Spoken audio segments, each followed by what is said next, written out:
में बीजेपी ने अपनी पकड़ बरकरार रखी है। मध्य प्रदेश में कांग्रेस ने सीट बचा ली, लेकिन सबसे बड़ा उलटफेर बिहार की बांकीपुर सीट से हुआ है।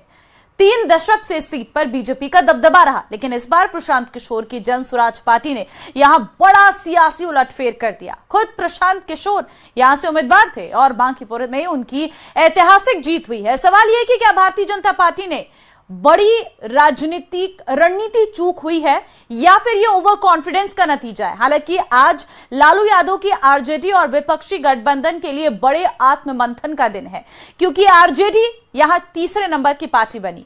यहां तक कि आरजेडी कैंडिडेट की जमानत तक जब्त हो गई है। लेकिन बड़ा सवाल यह है कि क्या ये नतीजे सिर्फ 3 सीटों की कहानी है या आने वाले चुनावों की दिशा तय करने वाले संकेत। आज इसी पर होगी देश की सबसे बड़ी बहस, उपचुनाव का जनादेश क्या संदेश।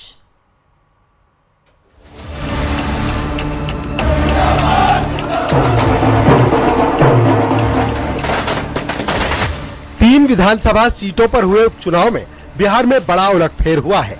पिछले 3 दशक से जिस सीट पर बीजेपी का दबदबा था, 2010, 2015, 2020 और 2025 में जिस सीट से बीजेपी के मौजूदा अध्यक्ष नितिन नवीन की धाक रही है, उस सीट पर अब जन स्वराज पार्टी के प्रशांत किशोर का कब्जा हो गया है।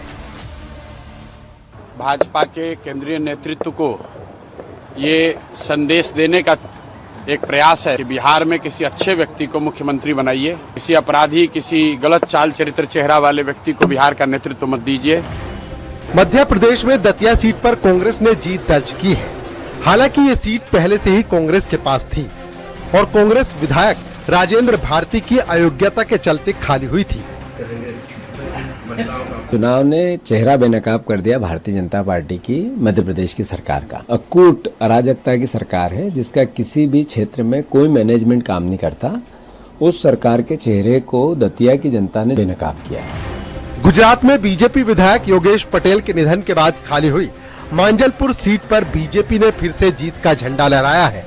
ये सीट हमेशा से बीजेपी का मजबूत गढ़ कही जाती है। इन उपचुनावों से राज्यों की सरकारों पर तो कोई फर्क नहीं पड़ेगा, लेकिन अगले साल होने वाले बड़े विधानसभा चुनावों से पहले ये नतीजे कुछ संदेश तो जरूर दे रहे हैं। Bureau report, news 18, UP Uttarakhand.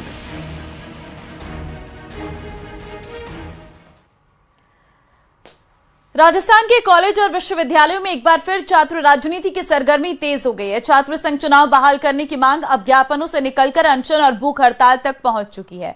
अलग अलग शहरों में विरोध हो रहा है। ये रिपोर्ट देखिए।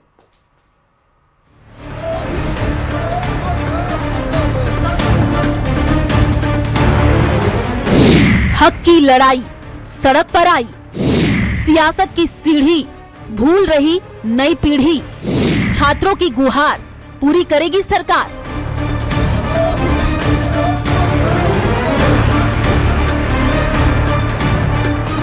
लोकतंत्र और राजनीति की नर्सरी कहे जाने वाले छात्र संघ चुनाव लंबे समय से नहीं हुए हैं, लेकिन राजनीति में आने और कुछ करने की चाह रखने वाले सैकड़ों युवा छात्र नेता अब इस मायूसी को तोड़ना चाहते हैं। इसी कवायद में अब उस सरकार और यूनिवर्सिटी प्रशासन से छात्र संघ चुनाव कराने की मांग को लेकर के सड़क पर उतर आए हैं। विरोध प्रदर्शन, भूख हड़ताल कर रहे हैं। वहीं जयपुर में छात्र संघ चुनाव की मांग को लेकर आमरण अनशन पर बैठे छात्र नेता शुभम रेवाड़ की तबीयत बिगड़ती जा रही है। शुभम के परिजन और साथी हेल्थ रिपोर्ट को लेकर के परेशान हैं। दरअसल गुरुवार विश्वविद्यालय गेट पर अनशन के दौरान शुभम की तबीयत बिगड़ी थी, तब से वो अस्पताल में भर्ती है। बीकानेर में छात्र संघ चुनाव बहाल करने की मांग को लेकर एनएसयूआई के प्रदर्शन के दौरान छात्रों ने हाईवे पर टायर जला करके रास्ता जाम कर दिया, जिससे दोनों ओर वाहनों की लंबी कतारें लग गई। हाईवे जाम की खबर मिलते ही पुलिस मौके पर पहुंची, जिसके बाद मौके पर तनाव का माहौल बन गया। काफी देर तक बहस के बाद पुलिस ने यातायात को फिर से शुरू करवाया। इधर भीलवाड़ा में एनएसयूआई का अनूठा प्रदर्शन देखने को मिला, जहां एनएसयूआई कार्यकर्ता जिला कलेक्ट्रेट के बाहर दंडवत विरोध प्रदर्शन करने लगे, जबकि चूरू के राजकीय लोहिया कॉलेज के सामने एनएसयूआई ने अपनी मांगों को लेकर धरना देकर भूख हड़ताल शुरू की है। इस दौरान प्रदर्शनकारियों ने जमकर के नारेबाजी भी की। छात्र संघ चुनाव बहाल करने और राजस्थानी भाषा को संवैधानिक मान्यता दिलाने की मुख्य मांग है। पिछले कई दिनों से राजकीय लोहिया महाविद्यालय में छात्र संघ चुनाव करवाने के लिए और राजस्थानी भाषा को संवैधानिक दर्जा दिलाने के लिए संघर्षरत है, परंतु सरकार के कानों पर जूं तक नहीं रहेंगी।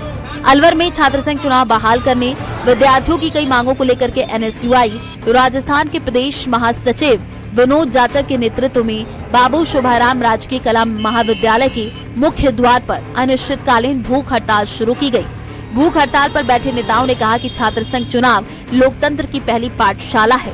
लंबे समय से चुनाव नहीं होने के कारण छात्रों के लोकतांत्रिक अधिकार प्रभावित हो रहे हैं। मैं कहना चाहूँगा छात्र संघ चुनाव इसलिए जरूरी है क्योंकि कॉलेजों में छात्रों की बात रखने के लिए छात्र नेता का होना आवश्यक है। जब भी छात्रों की बात कॉलेज प्रशासन सुनता है, हमारी मांग है जब तक छात्र संघ चुनाव बहाल रहेंगे अनिश्चितकाल धरने पर बैठे रहेंगे।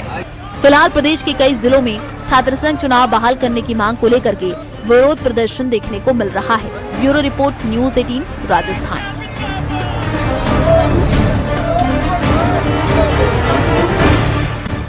में बीजेपी ने अपनी पकड़ बरकरार रखी है। मध्य प्रदेश में कांग्रेस ने सीट बचा ली, लेकिन सबसे बड़ा उलटफेर बिहार की बांकीपुर सीट से हुआ है। 3 दशक से इस सीट पर बीजेपी का दबदबा रहा, लेकिन इस बार प्रशांत किशोर की जन स्वराज पार्टी ने यहां बड़ा सियासी उलटफेर कर दिया। खुद प्रशांत किशोर यहां से उम्मीदवार थे और बांकीपुर में उनकी ऐतिहासिक जीत हुई है। सवाल यह कि क्या भारतीय जनता पार्टी ने बड़ी राजनीतिक रणनीति चूक हुई है या फिर ये ओवर कॉन्फिडेंस का नतीजा है। हालांकि आज लालू यादव की आरजेडी और विपक्षी गठबंधन के लिए बड़े आत्ममंथन का दिन है, क्योंकि आरजेडी यहां तीसरे नंबर की पार्टी बनी। यहां तक कि आरजेडी कैंडिडेट की जमानत तक जब्त हो गई है। लेकिन बड़ा सवाल यह है कि क्या ये नतीजे सिर्फ 3 सीटों की कहानी है या आने वाले चुनावों की दिशा तय करने वाले संकेत। आज इसी पर होगी देश की सबसे बड़ी बहस, उपचुनाव का जनादेश क्या संदेश।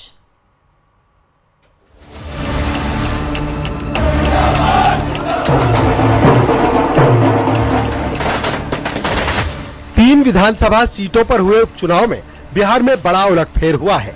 पिछले 3 दशक से जिस सीट पर बीजेपी का दबदबा था, 2010, 2015, 2020 और 2025 में जिस सीट से बीजेपी के मौजूदा अध्यक्ष नितिन नवीन की धाक रही है, उस सीट पर अब जन स्वराज पार्टी के प्रशांत किशोर का कब्जा हो गया है।